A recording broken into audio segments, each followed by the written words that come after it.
اگر تجھ سے کسی سوال کا جواب نہ آ رہا ہو تو خاموش رہے، ممکن ہے تیری جواب کی ضرورت ہی نہ ہو۔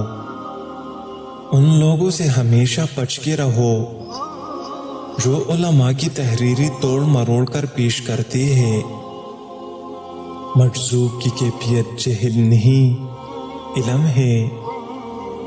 اللہ کے ساتھ صبر کرو اور اس سے ڈرتے رہو۔ بلا شبہ انسان اس وقت ذلیل و خوار ہو جاتا ہے جب اسے اللہ پر بھروسہ نہیں رہتا۔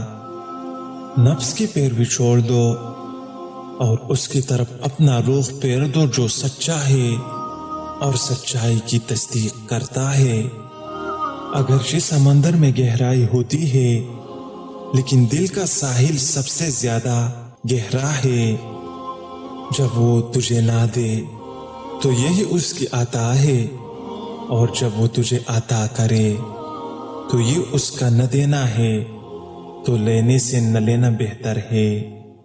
جو شخص اللہ کے قوانین کی نافرمانی کرے اسے کبھی عزت حاصل نہیں ہوتی، چاہے اس کی شہریت آسمانوں کو چھوتی ہو۔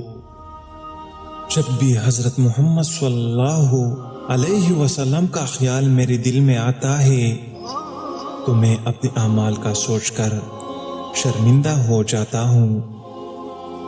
جو آنسو ہم بہاتے ہیں وہ ہماری دل کے باغ کو سیراب کرتی ہے۔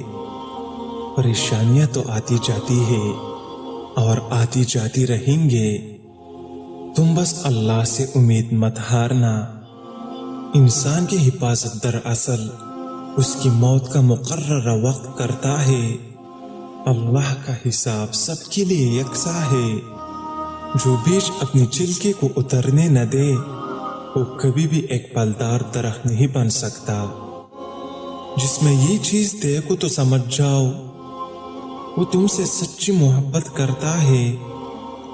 اگر وہ تم سے محبت صرف تمہارے لیے کر رہا ہے تو اس کی محبت پر اعتماد کر لو، کیونکہ یہی سچی محبت ہے۔ اگر آپ کا دل ایمان کی نور سے منور ہے تو یہ آپ کو سچ کی راہ لازمی دکھائے گا۔ حق پر چلنے والے کبھی ناکام نہیں ہوتے۔